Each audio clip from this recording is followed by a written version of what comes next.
통일 번영을 여는 북한 전문 통신 NK투데이 공식 팟캐스트 스케치북 48회 방송을 시작합니다.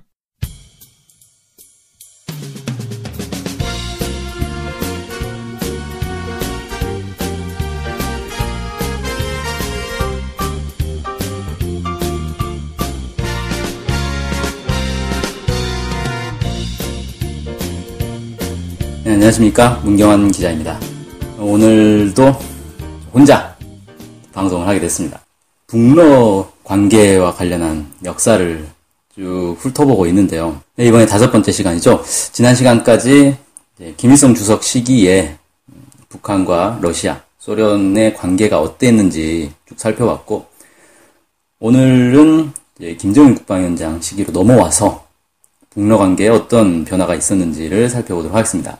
1994년부터 살펴보면 될 것 같아요. 그때 러시아는 여전히 엘친 대통령 시기이긴 한데, 이 러시아 내에서 변화가 좀 일기 시작했습니다. 일단 엘친 대통령 시기에 기본적으로 러시아의 외교 노선은 북한보다는 한국, 북한을 소외시키고 한국과의 관계에 집중한다, 이런 게 기본이었단 말이에요. 근데 여기에 대해서 러시아 내부에서 상당한 반발이 있었습니다. 이게 그 전에 균형 외교, 기본은 균형 외교로 가야 되지 않느냐, 균형 외교를 하지 않고 한국에 편중된 외교를 해서 도대체 뭘 얻었느냐, 계속 이 한반도 문제에서 소외를 당했다 이거죠. 자성의 목소리가 나왔고, 게다가 이 고르바초프, 옐친 이 시기를 거치면서 러시아가 계속 미국을 추종했는데, 그래서 결국 뭘 얻었냐, 소련이라는 강대국이 사라지고 러시아는 후진국 수준으로 추락했지 않느냐, 이런 인식이 확산이 된 겁니다. 그래서 러시아 내에서 반미 여론이 비등하게 됐고요. 자연스럽게 대표적인 반미 국가라고 할 수 있는 북한에 대해서 우호적인 인식이 확산되기 시작했습니다. 정치인들도 당연히 이런 여론에 따라갈 수밖에 없는 거죠. 특히 하원은 노골적으로 친북 성향을 보였다 그래요. 이런 상황에서 북한의 김정일 국방위원장이 전면 등장하면서 러시아 내에 이런 자성의 목소리들이 반영될 수 있는 계기가 되었다, 이렇게 볼 수 있겠죠. 1994년 9월 달에 러시아의 파노프 외무차관이 방북을 합니다. 이걸 계기로 해서 북러 관계가 회복되는 계기가 되죠. 10월 달에 지리노프스키 자민당 당수도 방북을 하고, 또 그 이듬해에는 러시아 의회 대표단이 방북을 합니다. 특히 1996년 프리마코프 외무장관이 취임하면서 북러 관계 회복은 더욱 속도를 내게 되죠. 고위급 인사들도 계속 방북을 하고, 6년 동안 중단되었던 북러 경제과학기술 공동위원회도 재개가 됐습니다. 1999년에는 우호 선린 협력 조약도 가조인하게 되죠. 이 조약은 북러 우호 협력 및 상호 원조 조약이라고 기존에 있었는데, 이게 사실상 고르바초프 옐친 시기로 넘어오면서 유명무실화됐거든요. 거의 거의 사문서가 돼버렸는데, 이걸 대체하는 조약을 가조인하면서 양국 관계가 공식적으로 복원되는 계기가 됐습니다. 그러다가 1999년 12월 31일 옐친 대통령이 사임을 합니다. 갑자기 사임을 해요. 건강상의 이유, 이런 얘기를 하면서 사임하고, 옐친 대통령 뒤를 이어서 등장한 게 바로 블라디미르 푸틴 대통령이 취임을 합니다. 근데 특이한 건, 원래 푸틴 대통령은 옐친의 후계자였단 말이에요. 옐친이 대통령 시기에 푸틴 대통령을 총리로 지명을 했었거든요. 그러니 북한에서 볼 때는 푸틴이라는 인물은 옐친과 크게 다르지 않을 것이다. 따라서 푸틴 대통령에 대해서도 검증을 해봐야 된다. 조심스럽게 접근을 하겠죠. 그런데 푸틴 대통령이 취임 첫 해 2000년에 곧바로 북한을 방문합니다. 한국을 제치고 북한을 먼저 방문하면서 북러 관계는 완전히 급물살을 타게 되는 거죠. 어쨌든 북한 입장에서는 2000년 2월에 이바노프 외무장관이 북한을 방문할 때만 해도 상당한 경계심을 늦추지 않았어요. 김정일 국방위원장이 이바노프 장관을 만나질 않았습니다. 그러니까 보통 이 외무부 장관이 다른 나라를 방문하면 그 나라 정상을 만나는 게 기본 아닙니까? 그런데 만나질 않았어요. 그 얘기는 북한이 여전히 러시아에 대해서는 경계하고 있다, 신뢰를 주지 않고 있다, 이렇게 얘기할 수 있는 거죠. 그런데 푸틴 대통령이 미국과의 관계에서 좀 친미 일방적인 그런 모습을 탈피하고 미국과 대립하는 모습을 보이면서 북한에서도 푸틴에 대해서 재평가를 하게 됩니다. 저 사람은 옐친과는 좀 다른데? 이런 생각을 하게 된 거죠. 일단 그때 당시에 미국은 소련이 해체된 걸 계기로 해서 소련에서 분리돼 나온 여러 독립국가들을 나토에 흡수하는 작업을 거쳤단 말이에요. 그리고 이제 나토의 동진 정책이다 뭐 이렇게 표현할 수 있는데 원래 미국이 소련 이제 해체 당시에 이게 이제 공개가 된 건지 아니면 비공개인지는 잘 모르겠는데 나토가 소련의 독립국가들을 가입시키지 않겠다라는 그런 약속을 했다 그래요. 그런데 그런 약속을 이제 깨고 가입을 시키는 거죠. 사실 미국 입장에서는 약속을 지킬 필요가 없죠. 왜냐하면 그 약속을 했던 상대인 소련이 없어지지 않았습니까? 없어졌으니 굳이 그런 약속을 지키려고 할 필요가 없을 것이고 이때 이제 특히 러시아에 붙어 있는 이런 전략 요충지들을 나토가 하나씩 흡수를 합니다. 2004년이죠. 발트 3국인 에스토니아, 라트비아, 리투아니아 이런 나라들을 나토에 가입시키고 또 우크라이나도 사실 가입시키려고 했어요. 이게 이제 우크라이나 내부에 친러 세력과 친유럽, 친미 세력들 사이에 어떤 갈등을 불러일으키게 됐고 이게 이제 작년에 있었던 우크라이나 사태가 사실은 이 나토의 동진 정책이 주요한 계기가 됐다. 이렇게 볼 수가 있습니다. 아무튼 이걸 이제 일찍부터 파악한 푸틴 같은 경우 나토가 계속 동진을 해올 경우에 결국 러시아가 미국에 완전 포위망이 들고 미국에게 먹힐 수 있겠다. 이렇게 판단을 한 거죠. 이런 나토의 동진 정책에 반대를 했고 또 하나 이제 중요한 게 이 동유럽 쪽에 미국이 MD라 그러죠. 미사일 방어 체계를 구축을 하려고 하는데 이걸 또 이제 반대를 합니다. 여기에 반발하면서 상당히 강하게 미국과 대립을 하게 되는 거죠. 이런 모습들을 보면서 북한은 푸틴은 옐친 대통령과는 다르겠다. 다른 모습이 있네. 반미의 입장이 확고한 걸로 봐서 우리가 가까이 지내도 좋겠다. 이렇게 좀 판단을 한 것 같아요.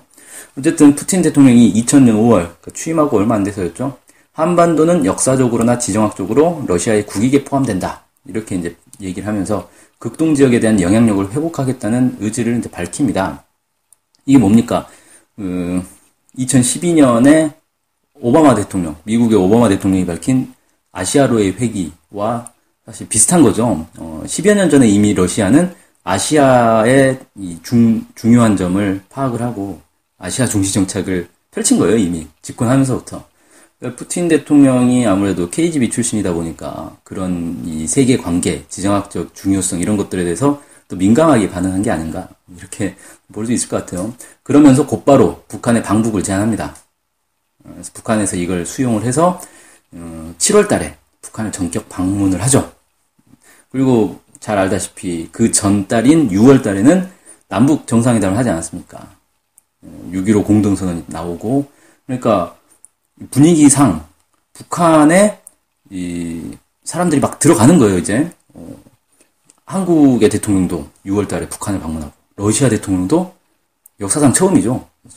러시아 대통령이 북한을 방문하고 이러면서 북한이 그만큼 이 한반도 지역에서 매우 중요한 위치를 차지하고 있구나라는 인식을 이제 많은 사람들에게 심어줬습니다. 21세기에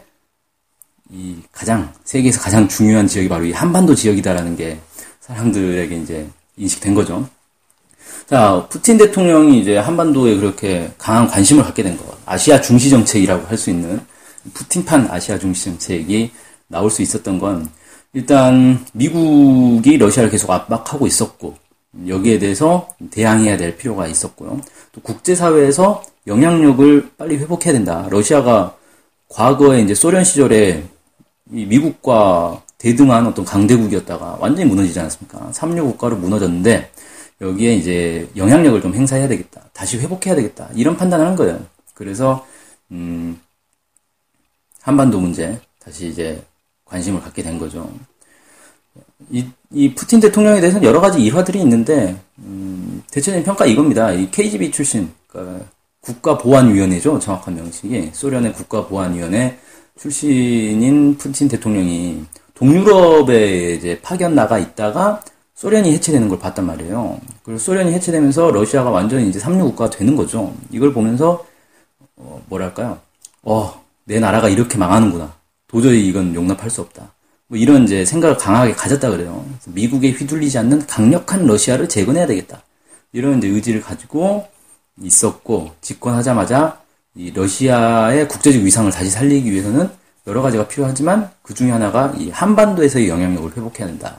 그러려면 북한과의 관계를 개선하는 게 급선무겠다. 이렇게 본 게 아닌가 이렇게 생각되고, 북한 역시 이 소련 동구권 완전히 몰락하면서 어떻게 됐습니까? 사회주의권과의 무역 관계가 다 끊어졌어요.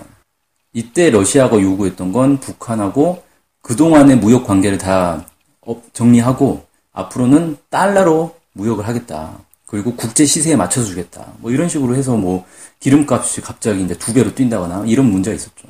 거기다가 이제 미국은 더더욱 이제 경제 봉쇄를 심하게 하죠. 이때 미국의 판단은 북한을 고립시키면 북한이 곧 망할 거다. 소련이나 동구권 나라들처럼 금방 몰락할 수 있을 것이다. 이렇게 판단했어요. 그래서 경제 봉쇄를 했고, 거기다가 이제 자연재해, 뭐 100년 만에 물난리, 뭐 가뭄, 뭐 이런 것들이 계속 있었죠. 그러면서 나라 전체가 완전히 피폐해졌단 말이에요. 북한의 경제가 사실상 거의 이제 리셋되는 상황까지 갔죠. 이제 대외 관계를 빨리 회복하고, 경제도 재건하고, 이러려면 이 다른 나라들과의 관계를 빨리 이제 풀어야 되는데, 그 중에 이제 가장 중요한 것 중에 하나가 바로 러시아와의 관계를 개선하는 게 이제 중요한 일이 되겠죠. 어쨌든 2000년 7월에 이 러시아 대통령, 그러니까 소련과 러시아를 통틀어서 역사상 처음으로 이 국가 정상이 북한을 방문했단 말이에요. 그러면서 북러 관계가 매우 빠르게 회복하게 되죠. 양국은 군사 협력 강화, 양국은 군사 협력을 강화하고 국제 패권을 반대하고 주권 존중, 한반도의 자주적 통일, 양국의 우호 협력 증진, 뭐 이런 내용을 담은 11개 항이 담긴 북러 공동선언을 채택합니다. 이 공동선언의 내용들을 종합해보면 북러 관계를 빨리 복원하자라는 것과 미국 중심의 세계 질서를 반대한다. 이렇게 이제 압축을 할 수가 있겠죠. 그때 당시에 푸틴 대통령이 이제 남긴 얘기는 김정일 국방위원장에 대해서 국제 상황을 객관적으로 이해하는 완전한 현대인으로 보였으며 그에 대한 좋은 인상을 갖고 있다. 주권 국가의 이해와 국방 문제 등 어떤 문제에 대해서도 함께 논의할 수 있는 해박한 인물이다. 이런 식으로 평가를 했다 그래요. 그리고 나서 이제 이듬해인 2001년 여름에 김정일 국방위원장이 러시아를 방문을 합니다. 그래서 또 푸틴을 만나는 거죠. 무려 23박 24일의 일정으로 방문을 했어요. 그러니까 한 달 가까운 일정을 외국 방문에 보낸 거란 말이에요. 이 얘기는 북한이 정치적으로 상당히 안정돼 있다는 걸 과시하는 겁니다. 그러니까 한 나라의 정상이 한 달 동안 그 나라를 비워도 그 나라에 아무런 문제가 없다라는 걸 보여주는 거죠. 거기에 이제 그 북러 정상회담을 하면서 북러 모스크바 선언이라는 걸 또 합니다. 여기에는 상호 존중과 호혜 평등의 원칙 아래 정의로운 새 세계 건설에 이바지한다. 이런 내용. 탄도탄 요격 미사일 조약, 그러니까 ABM이라 그러죠. 이걸 유지하고 양국 관계를 더욱 발전시킨다. 뭐 이런 이제 내용들이 담긴 8개 항의 모스크바 선언이 나오는데, 이 ABM 조약이라는 게 뭐냐면은 탄도탄 요격 미사일, 그러니까 탄도 미사일을 요격하는 미사일 방어망이죠. 이걸 만들지 않기로 한 국제 조약이 있어요.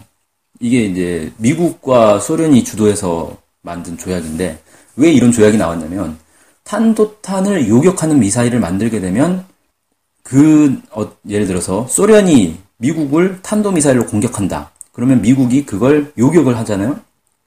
요격을 하면 소련 입장에서는 더 많은 미사일을 써야 된단 말이에요. 그래서 이게 군비 경쟁을 촉발한다. 이런 이유로 탄도미사일, 서로가 상대방을 공격하는 장거리 탄도미사일은 요격하지 않는 걸로, 그냥 맞아주는 걸로. 이런 좀 약간 보면 황당한 조약인 거죠. 황당한 내용인데, 군비 경쟁을 막기 위한 이제 수단으로 이 조약을 만든 겁니다.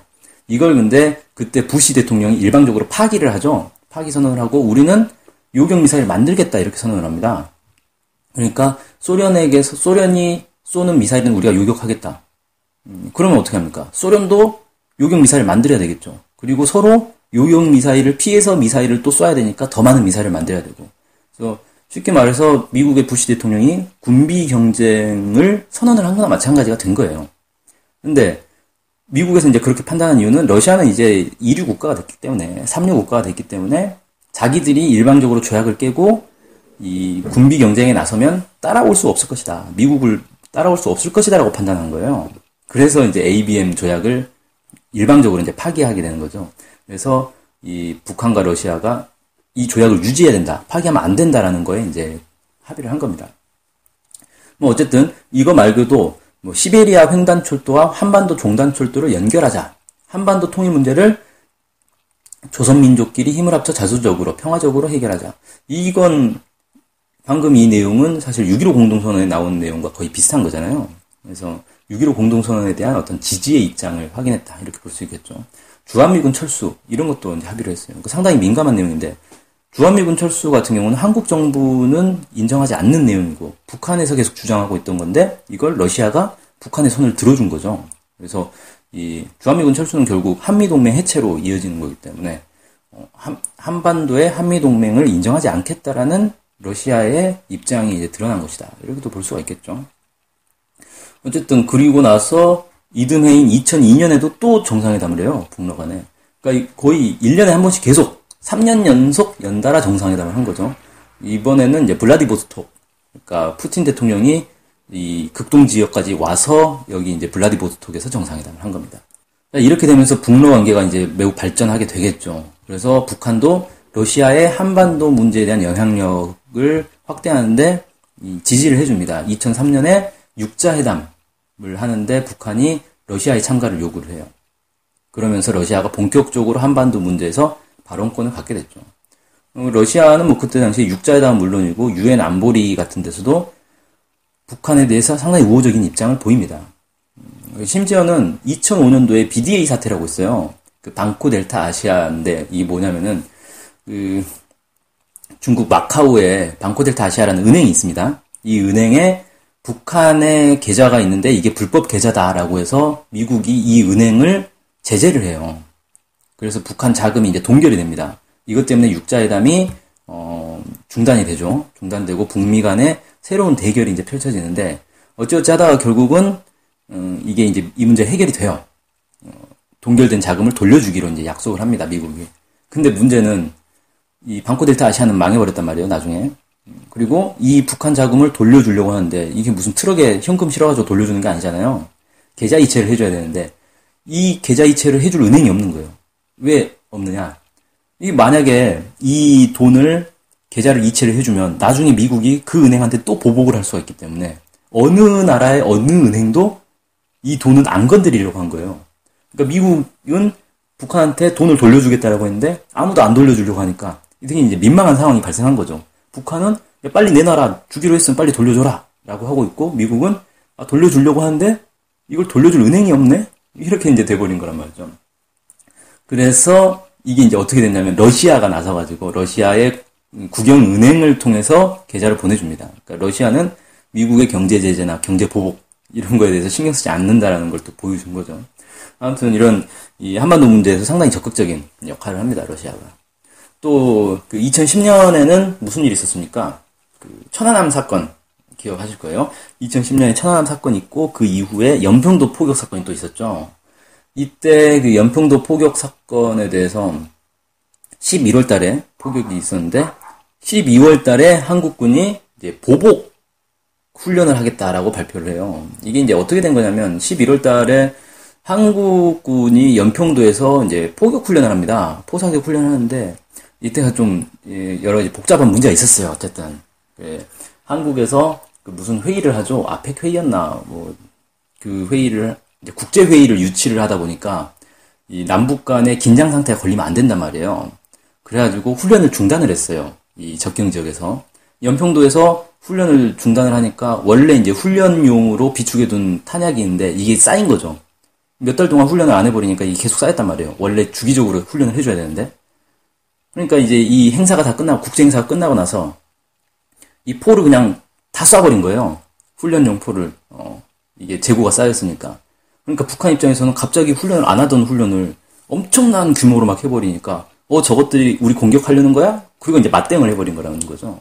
그래서 이제 이게 이제 막 실질적인 충돌이 일어난 건데, 여기에 대해서 한국군이 이제 연평도를 얻어맞았으니까 보복을 해야 되겠다. 근데 북한 그 영토를 직접 공격하면 이게 전쟁이 날 수 있으니까 직접 때리진 않고 대신에 포격 훈련을 강도 높게 하겠다라고 이제 발표를 합니다. 그러니까 북한에서는 너네 포격 훈련하면 또 때려버리겠다. 이런 이제 입장을 보인 거예요. 그래서 이제 일촉즉발의 위기 상황까지 간 거죠. 이때 러시아에서 어떤 입장을 보였냐면 러시아 주재 한국 대사와 미국 대사를 불러가지고 훈련 중지를 촉구합니다. 그리고 막판에는 유엔 안보리 긴급회의를 소집을 했어요. 그때 이제 러시아가 준비한 성명 초안에는 북한의 연평도 포격을 비난하는 문구가 없이 한국군의 포격 훈련은 자제해야 된다 이런 내용만 있었다 그래요. 그래서 한국 외교 관계자들이 막 이제 분통을 터뜨렸다 그러죠. 아니 이게 북한이 먼저 연평도를 쐈으니까 우리가 대응 훈련하는데 왜 북한은 나무라지 않고 우리만 뭐라고 하느냐 이런 거죠. 근데 결국 이제 채택은 안 됐다 그래요. 이게 이제 뭐 미국이나 이런 데서 반대를 했겠죠. 어쨌든 러시아 입장은 기본은 이거였던 것 같아요. 한반도에 긴장이 격화되면 안 된다. 한반도가 안정을 취해야 된다. 그래야 러시아가 극동 지역에서 이 위험을 받지 않을 수 있다. 이런 이제 입장이었던 것 같아요. 그러니까 그때 당시에 그 연평도 포격 사건이 있던 직후에는 러시아가 북한을 비난을 했단 말이에요. 그러니까 러시아가 일방적으로 북한 편을 들었던 건 아니고, 일단은 긴장이 격화되면 안 된다라는 게 기본 입장이었던 거죠. 그래서 연평도를 쏜 북한을 또 비난하고 거기에 맞대응하려고 한 한국도 비난하고 이런 이제 입장이었다. 그러니까 러시아 입장에서는 어떻게 보면 이제 한반도 긴장 격화를 반대한다는 일관된 모습을 보인 셈이죠. 이처럼 이제 러시아가 과거와는 달리 완전히 다른 모습을 보인 거죠. 북한에 대해서 상당히 우호적인 모습. 그리고 한반도에 대해서 균형 외교를 펼치려는 이제 모습들이 쭉 나타나는데 여기에 대해서 이제 원인이 뭐 국제적인 그런 원인도 있는데 이 북한과 러시아의 국가 정상들의 어떤 성향, 기질이 또 비슷했다 이런 평가들도 있습니다. 그러니까 실제로 이 두 정상의 여러 발언이나 언행들을 보면 이게 단순히 국가와 국가 사이의 어떤 외교적인 실무적 관계를 넘어섰다라는 평가들을 많이 이제 해요. 이런 게 북러 관계가 급진전될 수 있는 어떤 계기가 되지 않았겠느냐, 뭐 이렇게 얘기를 할 수 있는데, 2001년에 그 북러 정상회담 당시에 김정일 국방위원장을 수행한 러시아의 플리코프스키 대통령 정권 대표가 있어요. 이 사람이 나중에도 북러 관계에 계속 관여를 하는데, 책도 냈죠. 책도 내서 국내에도 이게 번역돼서 출판도 됐습니다. 그래서 이 김정일 국방위원장을 계속 한 달 가까이 수행하면서 봤던 자기가 이제 보고 듣고 느낀 것들을 책으로 정리했는데, 김정일 국방위원장이 이런 얘기를 했다 그래요. 만일 나를 외교적으로 대하면 나도 외교관이 됩니다. 하지만 푸틴 대통령은 내게 마음을 열고 대했기에 나 또한 그에게 내 마음을 열어보인 것이요. 이렇게 얘기를 했다고 합니다. 푸틴 대통령도 나는 파트너가 되고 싶지 않다. 친구 사이에는 파트너 운운하지 않는다. 이런 얘기를 했다 그래요. 그러니까 김정일 국방위원장은 파트너가 아니라 외교적 파트너가 아니라 친구다. 이런 얘기를 한 거죠. 이 정도로 이제 상당히 가까웠다는 거죠. 또 2001년 그때 당시에 옵샤니코프 러시아 대통령악단 수석 지휘자가 김정일 국방위원장의 러시아 방문을 기념해서 우리 친선 영원하리라는 노래를 또 작곡을 했어요. 그리고 김정일 국방위원장이 2002년에 러시아를 방문했을 때 러시아 정교회 교회를 평양에 건립하겠다고 얘기를 합니다. 그래서 실제로 건립을 했어요. 정백사원이라고 건립을 했고 이 사원이 있으면 그때까지만 해도 북한에는 러시아 정교회라는 게 없었단 말이에요. 그러면 건물만 지어놓고 아무것도 할 수 있는 게 없잖아요. 그래서 북한 사람 4명을 모스크바 정교회 신학교에 파견을 해가지고 러시아 정교회를 배우고 오게 했어요. 그래서 이 사람들이 그 정백사원을 유지를 하고 있습니다. 또 2005년에는 푸틴 대통령이 그 2차 세계대전 승전 60주년이었어요, 이때가. 올해가 70주년이니까 2005년이면 60주년이겠죠. 5월 달에 그 승전 기념식을 하면서 각국 정상 가운데 유일하게 김정일 국방위원장에게 기념메달을 수여를 합니다. 이 기념메달은 뭐냐면 2차 세계대전에서 공을 세운 사람들에게 주는 일종의 훈장인 거예요. 근데 이 훈장을 여러 참전한 이 사람들, 이제 노병들이겠죠, 다. 이 사람들한테 주는데 김정일 국방위원장한테도 줬다는 거예요. 왜냐면 김일성 주석이 2차 세계대전 때 참전한 용사로 인정받았기 때문에 그렇게 된 거죠. 이처럼 푸틴과 김정일 국방위원장 사이에는 상당한 이제 외교적인 관계를 뛰어넘어서 상당히 우호적인 모습을 상당히 절친했던 것 같아요. 몇 번, 이렇게 3번 만났지만. 2008년에 그 메드베데프 대통령이 취임을 하죠. 푸틴 대통령이 이제 총리로 가고, 이게 참 재밌는 건데, 어쨌든 러시아의 이제 뭐 계속 대통령을 뭐 영구히 할 수는 없는 거니까 한번 이제 총리가 됐다가 다시 또 대통령이 됩니다. 푸틴 대통령이. 어쨌든 이제 메드베데프 대통령이 취임한 후에도 북러 관계는 뭐 지속적으로 발전했죠. 이때는 뭐 푸틴이 총리였지만 사실상 이제 대통령의 역할을 했다, 뭐 이렇게도 다들 평가를 하고 있기 때문에. 2011년에 좀 재미있는 일이 있었는데, 그 북러 정상회담이 또 열려요. 이번엔 이제 울란우데 외곽의 제11 공수타격 여단 영내에서 북러 정상회담이 열리는데, 좀 특이하죠. 정상회담을 군부대에서 했어요. 이 얘기는 북한과 러시아 사이의 군사적 어떤 협력 이런 것들이 상당히 밀접하게 진행되고 있다는 걸 상징적으로 보여주는 것 같아요. 어쨌든 이 자리에서 육자회담 재개 문제, 북한을 경유하는 한러 가스관 연결 문제, 북한이 구소련에 진 채무 문제 등을 이제 논의를 했다 그래요.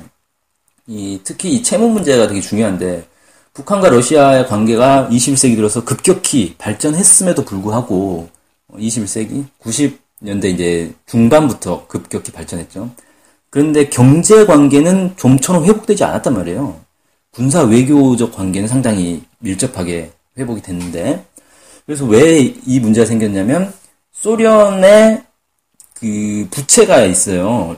북한이 이제 소련에게 돈을 빌려온 거죠. 국채를 빌려온 건데 이거를 갚지를 못하면서 경제 관계가 더 이상 나아지지 못한 거예요. 러시아는 러시아대로 러시아 내부 법이 있어서 이 부채 문제를 해결하기 전에는 경제 문제를 풀릴 수 없게 이렇게 또 규정이 돼 있거든요.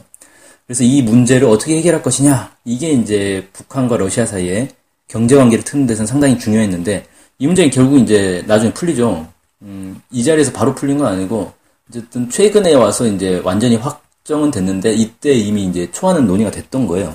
그래서 북한의 채무 중에 90%는 러시아가 탕감해주고, 나머지 10%는 40년 동안 분할해서 갚되, 그 자금은 북러 경제 협력에 사용한다. 이렇게 이제 합의를 보죠.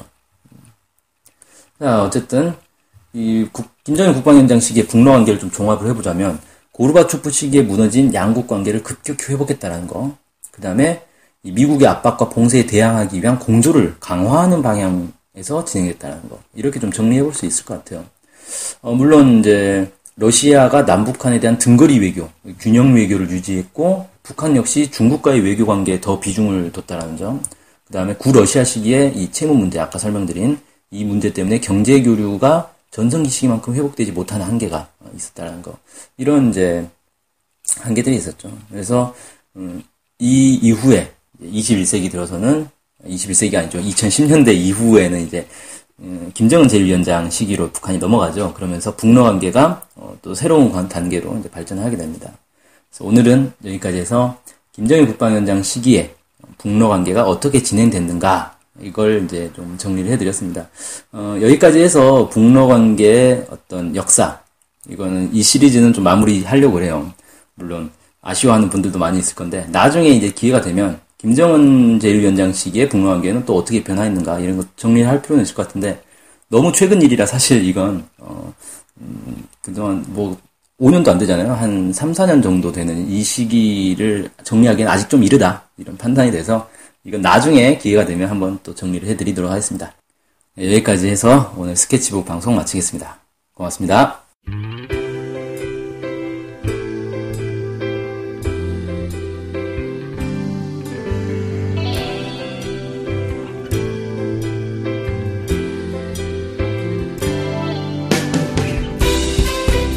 스케치북은 월요일부터 금요일까지 매일 2시에 업로드되는 북한 전문 팟캐스트 방송입니다. 스케치북은 아이튠즈, 팟빵, 유튜브로 들을 수 있습니다. 정확한 북한 소식을 통해 평화 통일을 앞당기는 NK투데이 공식 팟캐스트 스케치북. 많은 청취 바랍니다.